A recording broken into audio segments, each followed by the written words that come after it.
Hello दोस्तों, जय श्री राम।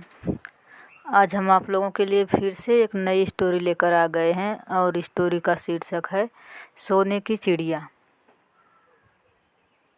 कहानी वीडियोज़ देखने के लिए आप लोग हमारे चैनल को सब्सक्राइब कर लीजिए, जिससे हमारी वीडियो का नोटिफिकेशन आप लोगों तक सबसे पहले पहुंचे। तो चलिए कहानी स्टार्ट करते हैं। बहुत पुराने ज़माने की बात है। एक राजा था। उसके महल में एक बहुत सुंदर बाग था। बाग में तरह तरह के फूलों के पौधे और अनेक प्रकार के मीठे फलों के पेड़ थे। लेकिन इस बाग में सबसे आश्चर्यजनक चीज़ थी कि एक सेब का पेड़ था जिसमें सोने के सेब लगते थे। राजा ने इस पेड़ की देखभाल का खास इंतजाम कर रखा था। जब इसके फल पकते थे तो चौकीदार रात दिन पेड़ का पहरा दिया करते थे ताकि कोई सोने का सेब चुरा कर न ले जाए। लेकिन एक दिन की बात है कि बाग के माली ने जब सोने के सेबों को गिना तो उसमें से एक सेब गायब था। उसने दौड़कर राजा को खबर दी। राजा फौरन बाग में पहुंचा। उसे यह देखकर बड़ा आश्चर्य हुआ कि देखभाल का इतना पक्का इंतजाम होने पर भी एक सेब किसी ने चुरा लिया। उसने ऐलान किया कि कोई सोने के सेब को चुराने वाले चोर का पता देगा, उसे इनाम दिया जाएगा। सबसे बड़े राजकुमार ने राजा से कहा कि रात में वह पहरा देगा और चोर को पकड़ने की कोशिश करेगा। राजा ने उसको इसकी इजाज़त दे दी। बड़ा राजकुमार रात में पहरा देने लगा, लेकिन 2 घंटे बाद ही उसे नींद आ गई और वह सो गया। सुबह उठकर जब उसने सेबों को गिना तो वह देखकर चकित रह गया कि रात भर में एक और सेब गायब हो गया था। इसके बाद दूसरी रात को मझले राजकुमार ने पहरा देने का काम संभाला। उसे भी नींद आ गई और तीसरा सेब चोरी हो गया। राजा बहुत चिंतित था। दरबारियों को भी समझ में नहीं आ रहा था कि क्या किया जाए। सब लोग उदास बैठे थे कि इतने में सबसे छोटा राजकुमार आया और उसने कहा कि आज की रात मैं पहरा दूंगा और चोर को पकड़ूंगा। राजा इस राजकुमार से खुश नहीं रहता था। वह उसे मूर्ख भी मानता था। उसने उसे डांटते हुए कहा, तुम क्या समझते हो? क्या तुम्हें इसमें सफलता मिलेगी? तुमसे बड़े और तुमसे ज़्यादा समझदार दोनों राजकुमार इस काम में असफल हो चुके हैं। तुम जाओ अपना काम करो। लेकिन छोटा राजकुमार नहीं माना। उसने राजा से प्रार्थना की कि उसे एक मौका ज़रूर दिया जाए। अंत में राजा राजी हो गया। राजकुमार रात में पहरा देने लगा। उसने तय किया कि वह किसी भी हालत में नहीं सोएगा और चोर को ज़रूर पकड़ेगा। जब आधी रात हुई और 12 बजे का आखिरी घंटा बजा तो राजकुमार ने देखा कि एक सुंदर सोने की चिड़िया कहीं से उड़ती हुई आई और सेब के पेड़ पर बैठ गई। उसने देखते देखते सोने का एक सेब तोड़कर अपनी चोंच में पकड़ लिया। राजकुमार ने फौरन निशाना साधकर तीर चला दिया, लेकिन तीर चिड़िया को नहीं लगा और वह पंख फड़फड़ाकर उड़ गई। हाँ, इतना अवश्य हुआ कि उसका एक सुनहरा पंख टूटकर जमीन पर आ गिरा। दूसरे दिन सुबह राजकुमार ने राजा को सारी बात बता दी और वह सोने का पंख उनके सामने रख दिया। पंख इतना सुंदर और इतना कीमती था कि राजा उसे देखता ही रह गया। उसने कहा, अगर उस चिड़िया का एक पंख इतना सुंदर है तो वह पूरी चिड़िया कितनी सुंदर होगी। मैं चाहता हूँ कि उस चिड़िया को कोई पकड़ लाए। सबसे पहले बड़ा राजकुमार इस काम के लिए रवाना हुआ। चलते चलते वह एक जंगल में पहुँचा। वहाँ उसने एक लोमड़ी को एक पेड़ के नीचे आराम करते हुए देखा। राजकुमार ने मौका देखकर तीर अपने धनुष पर चढ़ा लिया। वह तीर छोड़ने ही जा रहा था कि लोमड़ी ने चिल्लाकर कहा, राजकुमार, मुझे मत मारो। मुझे पता है कि तुम सोने की चिड़िया की खोज में निकले हो। तुम मेरी राय मानो तो तुम्हारा काम जल्दी ही पूरा हो जाएगा। तुम इसी रास्ते से सीधे चले जाओ। शाम होने पर तुम एक गांव में पहुंचोगे। वहां तुम्हें आमने सामने 2 सराएं मिलेंगी। एक सराय खूब सजी सजाई और सुंदर सी होगी, लेकिन तुम उसमें मत ठहरना। तुम उसके सामने वाली दूसरी सराय में ठहरना, जो बहुत मामूली और देखने में भी भद्दी सी होगी। ऐसा करने पर तुम्हारा काम आसानी से पूरा हो जाएगा। लोमड़ी की बात सुनकर राजकुमार को हंसी आ गई। उसने डांट कर कहा, भाग जा यहाँ से, मुझे तुम्हारी सलाह की ज़रूरत नहीं है। यह कहकर उसने तीर छोड़ दिया, लेकिन लोमड़ी बहुत चालाक थी। वह बचकर निकल भागी। राजकुमार आगे चलता गया। शाम को जब वह एक गांव में पहुंचा तो उसने देखा कि वहां सड़क के किनारे सचमुच 2 सरायें थीं। उनमें से एक सराय खूब सजी सजाई थी और उसके अंदर से लोगों के नाचने गाने की आवाज़ें आ रही थीं। दूसरी सराय भद्दी सी थी और वहां अंधेरा घिरा हुआ था। राजकुमार सजी सजाई सराय में ठहर गया। थोड़ी देर में वह भूल गया कि वह असल में सोने की चिड़िया की खोज में निकला था। उधर जब काफ़ी समय बीत गया और राजकुमार नहीं लौटा तो मझला राजकुमार सोने की चिड़िया की खोज में चल पड़ा। वह भी उसी तरह चलते चलते जंगल में पहुंचा तो वही लोमड़ी उसे भी मिली। इस राजकुमार ने भी लोमड़ी की बात पर कोई ध्यान नहीं दिया। जब वह शाम को उस गांव में पहुंचा तो बड़े राजकुमार की तरह सजी सजाई सराय में ठहरा। वहां के नाच रंग में मस्त होकर वह भी अपना काम भूल गया। यहाँ तक कि उसे घर लौटने की भी सुध न रही। अंत में सबसे छोटे राजकुमार ने राजा से कहा कि मैं सोने की चिड़िया की खोज में जाऊंगा। राजा को विश्वास था कि जब उससे बड़े दोनों राजकुमार इस काम में सफल नहीं हुए तो इसे और भी सफलता नहीं मिलेगी। लेकिन उसके जिद करने पर राजा ने उसे इजाज़त दे दी। छोटा राजकुमार तैयार होकर सोने की चिड़िया की खोज में निकला। जंगल में उसे भी लोमड़ी मिली। राजकुमार ने लोमड़ी की बात को ध्यान से सुना और लोमड़ी से कहा, ठीक है, तुम जैसे कह रही हो मैं वैसा ही करूँगा। अब तुम जाओ, मैं तुम्हें नहीं मारूँगा। इस पर लोमड़ी खुश होकर बोली, तुम सबसे अच्छे लड़के मालूम होते हो। तुमने मेरी बात बात का मजाक नहीं उड़ाया और मुझ पर तीर नहीं चलाया। मैं तुमसे खुश हूँ और तुम्हारी मदद करूँगी। आओ तुम मेरी पूँछ पर बैठ जाओ, मैं तुम्हें उस सराय तक पहुँचा देती हूँ। देखते देखते लोमड़ी की पूँछ काफ़ी बड़ी हो गई और राजकुमार उस पर बैठ गया। उसके बैठते ही लोमड़ी हवा में उड़ने लगी और थोड़ी ही देर में मैदानों और पहाड़ों को पार करके उसी गांव में जा पहुंची। राजकुमार ने उसकी सलाह को मानकर छोटी और पुरानी सराय में ही डेरा डाल दिया। वह दूसरी सजी सजाई सराय से दूर ही रहा। दूसरे दिन सुबह उठकर जब वह आगे बढ़ा तो कुछ दूर चलने पर उसे वह लोमड़ी फिर से रास्ते में मिल गई। लोमड़ी ने उससे कहा, अब मैं तुम्हें बताती हूँ कि आगे तुम्हें क्या करना चाहिए। तुम सीधे चलो।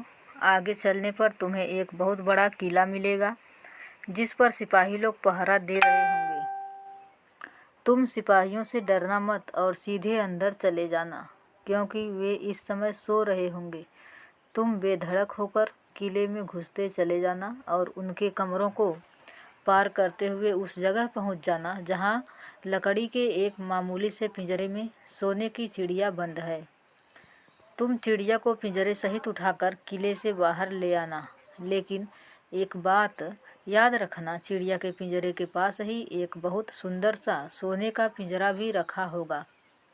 तुम भूल कर भी चिड़िया को उस पिंजरे में मत रखना, मगर तुम उसे लकड़ी के पिंजरे में से निकालकर सोने के पिंजरे में रखने की कोशिश करोगे तो बाद में पछताओगे। यह कहकर लोमड़ी ने राजकुमार को फिर से अपनी पूँछ पर बिठाया और थोड़ी ही देर में उसको किले के पास पहुंचा दिया। राजकुमार ने किले के पास जाकर देखा कि सचमुच उसके पहरेदार सो रहे थे। वह बिना डरे सीधा महल में घुस गया और थोड़ी ही देर बाद वह उस कमरे में जा पहुंचा जहां सोने की चिड़िया एक पिंजरे में बैठी हुई थी। पिंजरे के पास ही सोने के 3 सेब पड़े हुए थे। इन सेबों को देखकर राजकुमार ने फौरन पहचान लिया कि ये सेब उसके पिता के बाग के ही थे।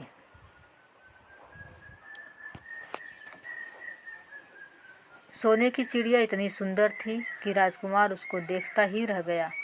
वह उसको उठाकर लाने ही वाला था कि उसकी नज़र पास ही पड़े एक सुंदर से पिंजड़े पर पड़ी। वह पिंजड़ा बहुत सुंदर था और उसमें तरह तरह के कीमती पत्थर जड़े हुए थे।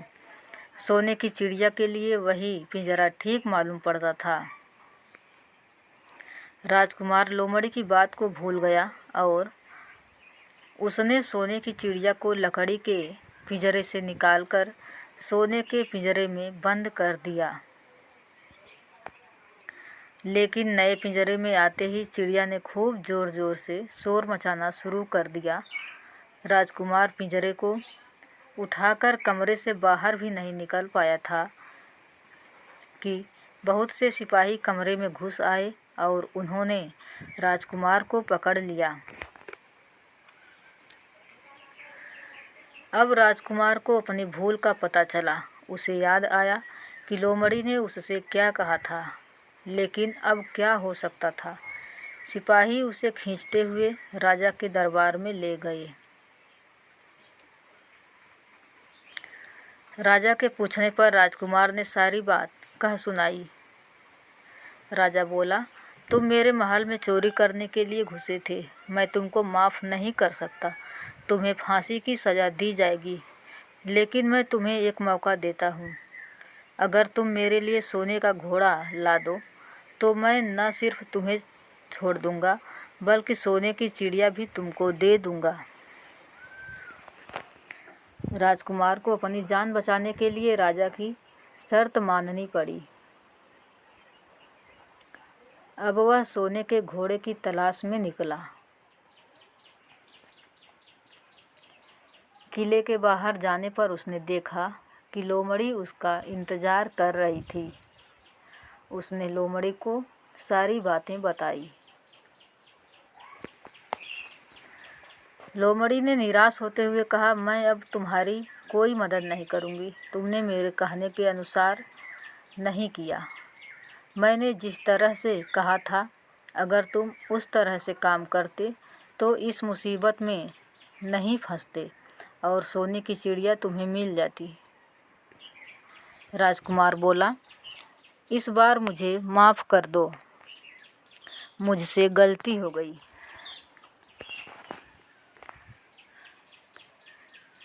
मेरा काम तुम्हारी सहायता के बिना नहीं चलेगा। मुझे राजा ने सोने का घोड़ा लाने के लिए कहा है, वरना वह मुझे फांसी पर चढ़ा देगा। लोमड़ी ने कहा, खैर मैं तुम्हें माफ़ करती हूँ। अब तुम ऐसा करो कि मेरी पूँछ पर बैठकर सीधे चले चलो। कुछ दूर जाने पर तुम्हें एक दूसरा किला मिलेगा। उसी किले की घुड़साल में तुम्हें सोने का घोड़ा बंधा हुआ मिलेगा। महल के नौकर चाकर सब सो रहे होंगे। तुम चुपचाप जाना और घोड़े को खोल लेना। लेकिन एक बात याद रखना, वहाँ घोड़े के पास ही घोड़े पर कसने के लिए 2 जीनें रखी होंगी। उसमें से एक तो पुरानी चमड़े की जीन होगी और दूसरी सोने की जीन होगी। तुम सोने की जीन को छूना भी मत और उस घोड़े पर पुरानी चमड़े की जीन को कसकर सवार हो जाना और उसे दौड़ाते हुए किले से बाहर चले आना। राजकुमार ने वादा किया कि वह ठीक ठीक वैसा ही करेगा। लोमड़ी ने उसको अपनी पूँछ पर बैठाया और कुछ ही देर में वह उसे ले किले के पास जा पहुंची। किले के पास पहुंचते ही लोमड़ी ने उसे नीचे उतारा और फिर वहां से चली गई। राजकुमार सीधा फाटक से किले में घुस गया। अंदर जाकर उसने देखा कि वहां के सभी नौकर चाकर सोए हुए थे। थोड़ी ही देर में वह किले की घुड़साल में जा पहुंचा। वहां एक बहुत सुंदर सुनहरा घोड़ा बंधा हुआ था। राजकुमार ने पास जाकर देखा कि वह घोड़ा सचमुच सोने का था। ऐसा सुंदर घोड़ा उसने सपने में भी नहीं देखा था। उसने आगे बढ़कर घोड़े को खोल लिया। जब वह बाहर निकलने लगा तो उसकी नज़र एक कोने में पड़ी हुई सोने की जीन पर पड़ी। यह जीन बहुत सुंदर थी और इसमें हीरे मोती जड़े हुए थे। उसके पास ही एक फटी पुरानी चमड़े की जीन पड़ी हुई थी। इतने सुंदर घोड़े पर पुराने चमड़े की जीन कसना राजकुमार को अच्छा नहीं लगा। उसने सोने की जीन उठा ली और घोड़े पर कसना शुरू किया।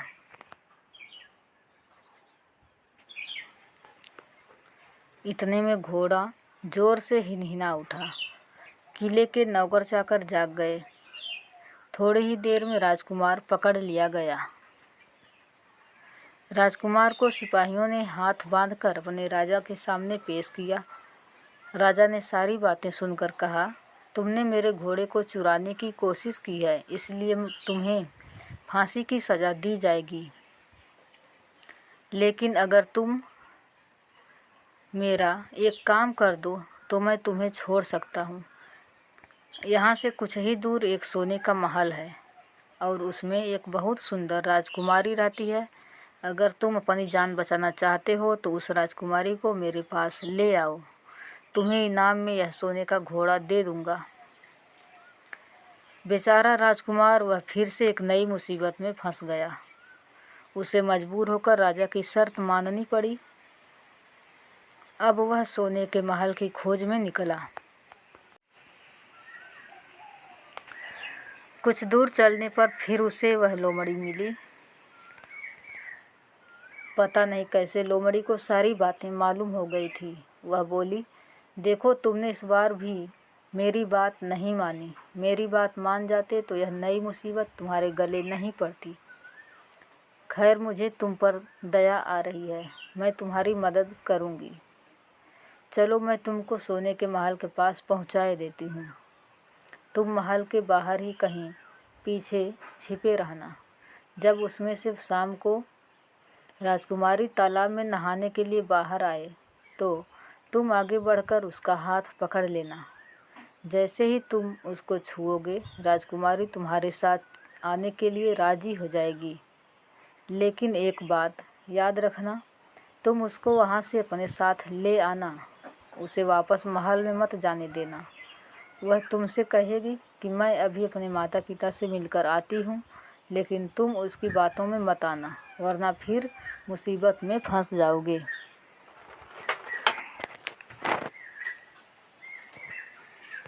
यह कहकर लोमड़ी ने फिर से अपनी पूंछ फैला दी और राजकुमार उस पर बैठ गया।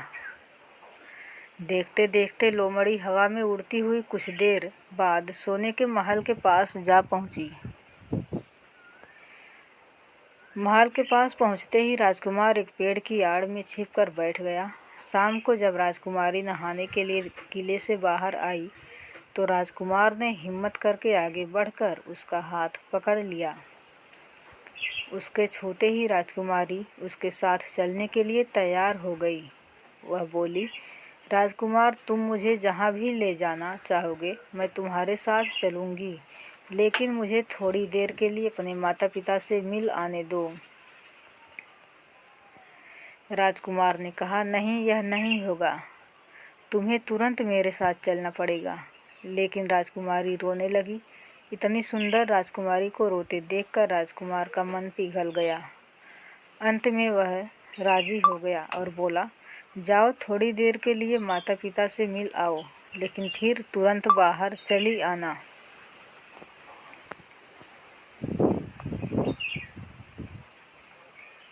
लेकिन राजकुमारी ने जैसे ही किले में पैर रखा, किले के पहरेदार जाग गए और उन्होंने राजकुमार को पकड़ लिया।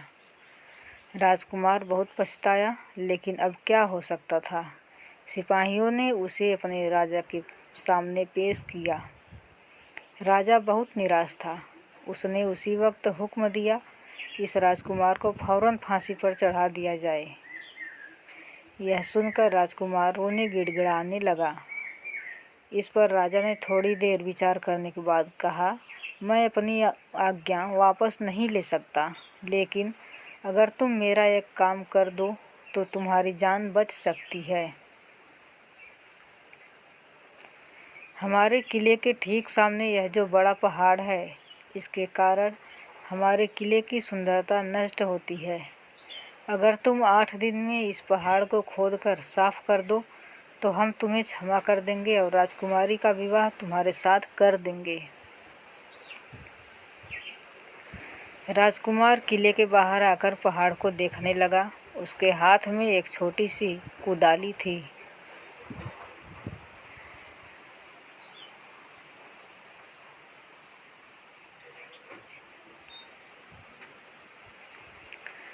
उसकी समझ में नहीं आ रहा था कि इतना बड़ा पहाड़ 8 दिन में वह कैसे खोद सकेगा। फिर भी उसे अपनी जान तो बचानी ही थी, इसलिए वह पहाड़ खोदने लगा। धीरे धीरे 7 दिन बीत गए। इतने दिन तक लगातार खोदने पर भी पहाड़ का सिर्फ एक कोना ही खोद सका। वह दुखी होकर बैठ गया।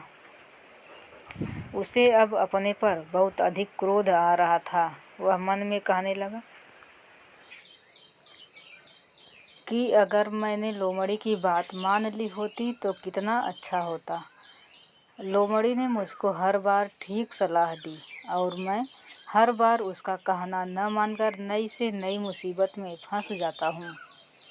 राजकुमार इस तरह सिर झुकाए बैठा था कि अचानक उसे अपने पैरों के पास लोमड़ी की पूंछ हिलती दिखाई दी। उसने नज़र उठाकर देखा, सचमुच वही लोमड़ी खड़ी थी।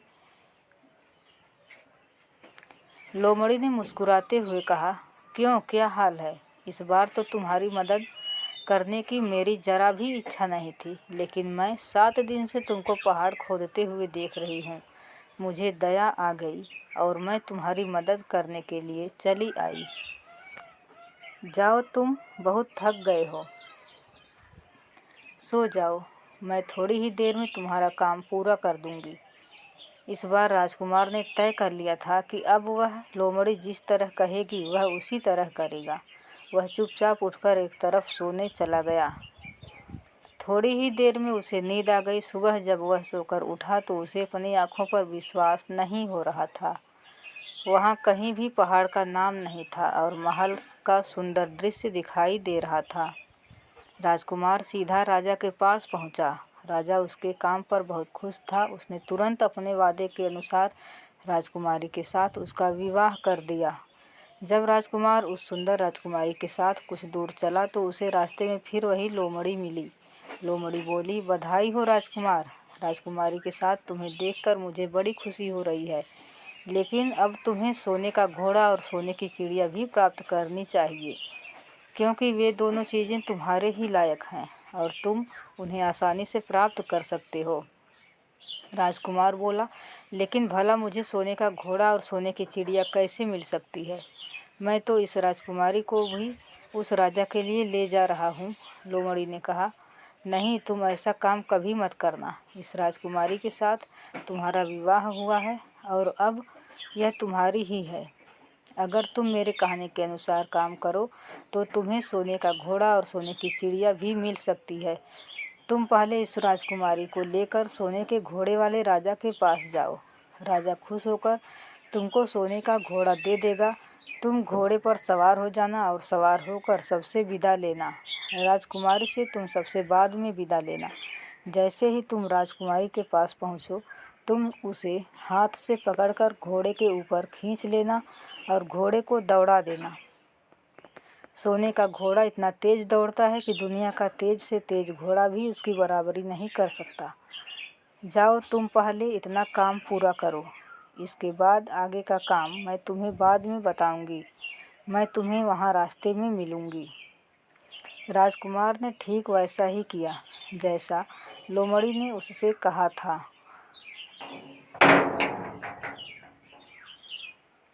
जब सोने के घोड़े वाले राजा ने खुश होकर उसे इनाम में सोने का घोड़ा दिया तो राजकुमार उस पर सवार हो गया और उससे विदा लेने लगा। अंत में वह राजकुमारी को उठाकर घोड़े को तेजी से दौड़ाता हुआ किले से बहुत दूर निकल आया। रास्ते में एक पेड़ के नीचे लोमड़ी उसका इंतज़ार कर रही थी। उसे देखकर लोमड़ी बोली, शाबाश, अब तुम सोने की चिड़िया भी प्राप्त कर लो। जब तुम सोने की चिड़िया वाले राजा के पास पहुँचोगे तो वह इस घोड़े को देखकर बहुत खुश होगा। तुम उससे कहना कि पहले सोने की चिड़िया का पिंजरा मेरे हाथ में दे दो, तब मैं यह घोड़ा तुमको दूंगा। जब वह पिंजरा तुम्हारे पास लाए तो तुम पिंजरा उसके हाथ से छीन लेना और घोड़े को दौड़ा देना। बस ऐसे चिड़िया तुमको मिल जाएगी और कोई तुम्हें पकड़ भी नहीं सकेगा। इस बार भी राजकुमार ने ठीक वैसा ही किया।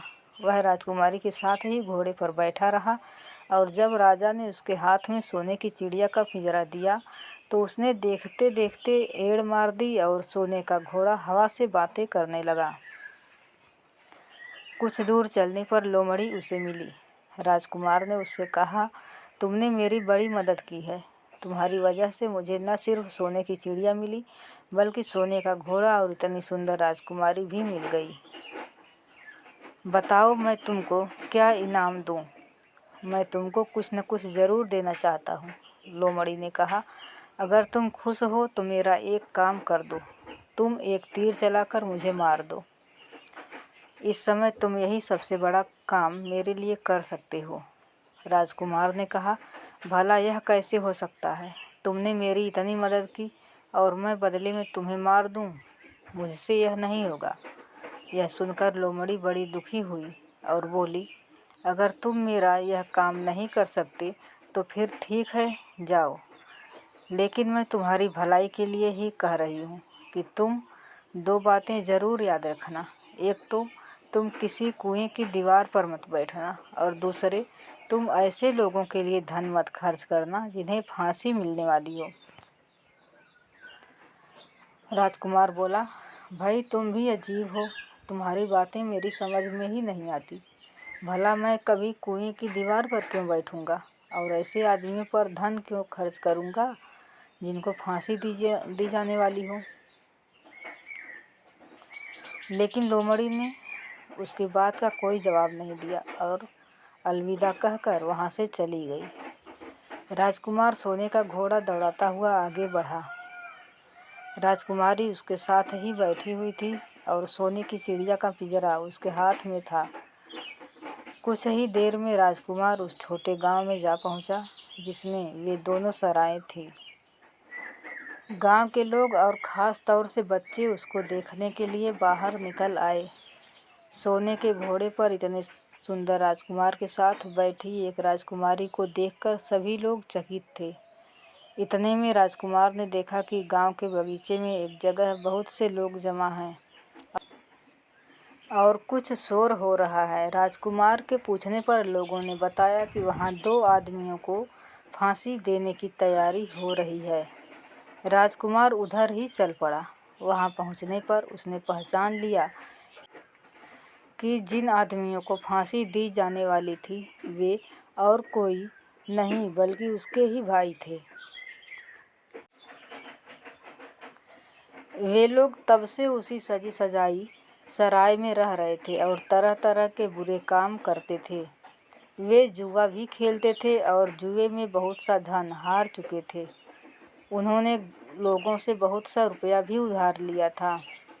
इन्हीं सब बातों से चिढ़कर अब गांव वाले उन्हें फांसी पर चढ़ाने जा रहे थे। राजकुमार भला यह कैसे होने देता। उसने लोगों से कहा कि मुझसे रुपया ले लो और इन लोगों को छोड़ दो। उसके बहुत कहानी सुनने पर लोग राजी हो गए और उन्होंने उन दोनों आदमियों को रिहा कर दिया। राजकुमार अपने भाइयों को छुड़ाकर आगे चला। कुछ दूर चलने पर जंगल में उन्हें एक कुआं दिखाई दिया। इस पर राजकुमार कुछ देर कुएं के पास आराम करते हैं, वहाँ ठंडा पानी पीने के बाद हम लोग आगे चलेंगे। राजकुमार राजी हो गया। अब तक वह यह भी भूल चुका था कि लोमड़ी ने विदा होते समय उससे क्या कहा था। वह घोड़े से उतरकर कुएं की दीवार पर बैठ गया और आराम करने लगा। उसके दोनों भाइयों ने मौका देखकर उसे कुएं में धकेल दिया। इसके बाद उन्होंने घोड़े पर राजकुमारी को डाला और सोने की चिड़िया का पिंजरा उठाया और वहां से चलते बने। कुछ ही देर में वे अपने राज्य में लौट आए। घर लौटकर उन्होंने राजा से कहा, हम लोग सोने की चिड़िया को पकड़ लाए हैं। इसी चिड़िया ने हमारे बाग में से सोने के सेब चुराए थे। इसके साथ ही हम यह सोने का घोड़ा और राजकुमारी भी लाए हैं। राजा बहुत खुश हुआ। सारे राज्य के लोग खुशियां मनाने लगे, लेकिन राजकुमारी खुश नहीं थी। वह बराबर रोती रहती थी। उसने खाना पीना छोड़ दिया। यही नहीं, घोड़े ने भी दाना पानी बंद कर दिया और सोने की चिड़िया भी उदास रहने लगी। राजा ने बहुत कोशिश की, लेकिन न तो वह राजकुमारी खुश हुई और न सोने के घोड़े और सोने की चिड़िया ने दाना खाना शुरू किया। उधर छोटा राजकुमार कुएं में गिर गया था, लेकिन वह मरा नहीं। कुआं बहुत गहरा था, लेकिन उसमें पानी बहुत थोड़ा था। वह कुएं में बैठा बैठा अपने भाग्य को कोसता रहा। अब उसे फिर उसी लोमड़ी की याद आई और वह पछताने लगा कि अगर मैंने उसका कहना मान लिया होता तो मैं मुसीबत में न फंसता। राजकुमार ने जैसे ही लोमड़ी को याद किया, लोमड़ी ने मालूम कैसे कुएं के मुंह पर आ पहुंची और बोली, देखो राजकुमार, मैंने पहले ही तुम्हें समझाया था कि किसी कुएं की दीवार पर मत बैठना और ऐसे आदमियों की मदद मत करना जिन्हें फांसी दी जाने वाली हो, लेकिन तुम नहीं माने। खैर चलो, अब आखिरी बार मैं फिर तुम्हारी मदद किए देती हूँ। लो, मेरी पूँछ पकड़कर कुएं से बाहर निकल जाओ। यह कहकर लोमड़ी ने अपनी पूँछ कुएं में लटका दी। देखते देखते पूँछ इतनी लंबी हो गई कि कुएं के पेंदे में पड़े राजकुमार के पास तक जा पहुंची। राजकुमार उसे पकड़कर कुएं से बाहर निकल आया। लोमड़ी ने उससे कहा, जाओ, अब तुम अपने घर जाओ, लेकिन जरा होशियार रहना। तुम्हारे भाई तुम्हारी जान के दुश्मन हैं। वे लोग जरूर तुमको ढूंढ रहे होंगे। राजकुमार घर की ओर चल पड़ा। अपने राज में पहुंचने पर उसे एक भिखारी मिला। भिखारी को उसने अपने सुंदर कपड़े दान में दे दिए और उनके भद्दे पुराने कपड़े पहन लिए। इस तरह भेष बदलकर वह अपने किले में पहुंचा।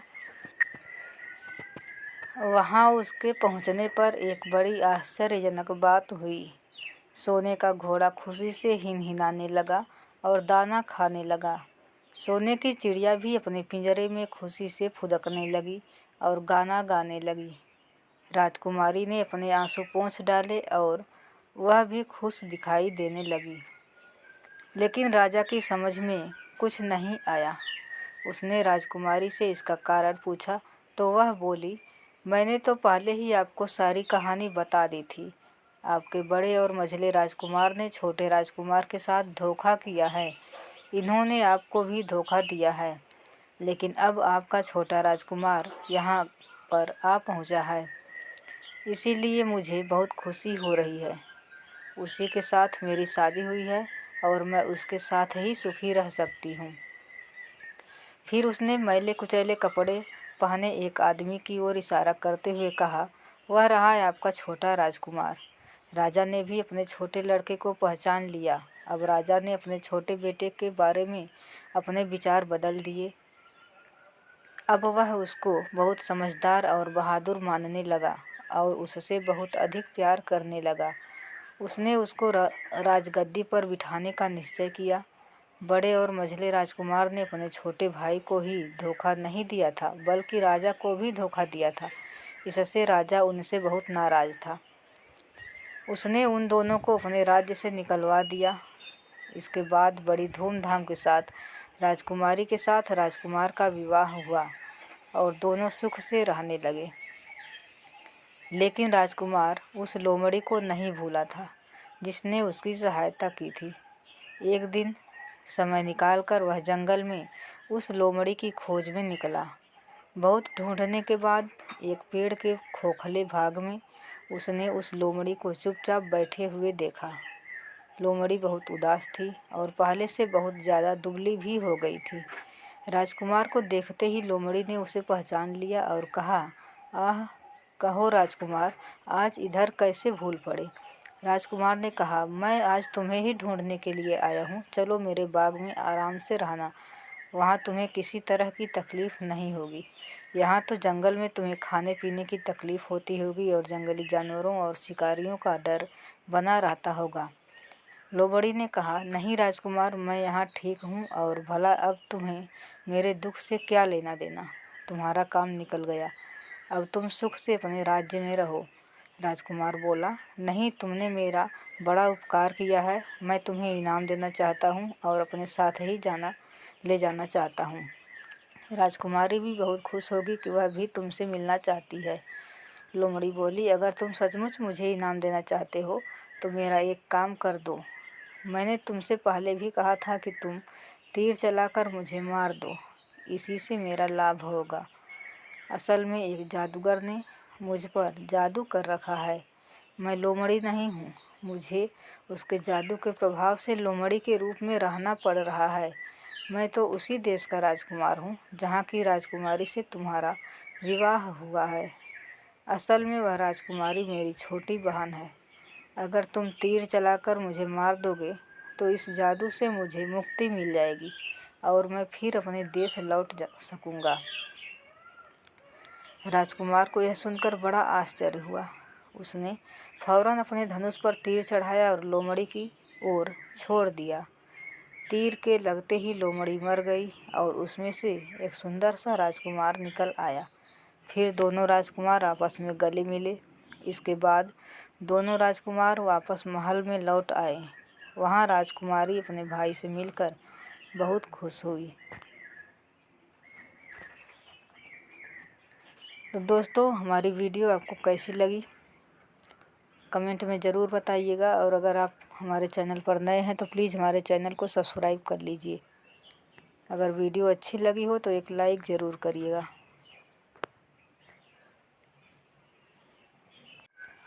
हमारे चैनल पर आपको इसी तरह की कहानी वीडियोज़ मिलती रहेगी। इसके लिए आप हमारे चैनल को सब्सक्राइब कर लीजिए। धन्यवाद।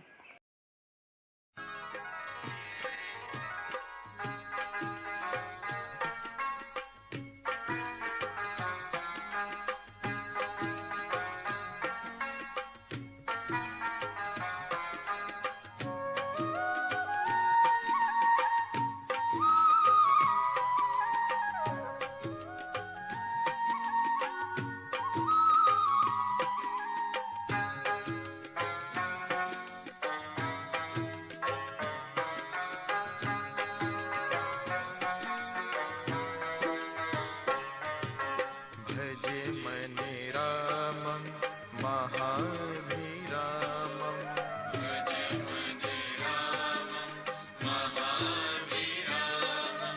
भजे मने रामं महाभिरामं भजे मने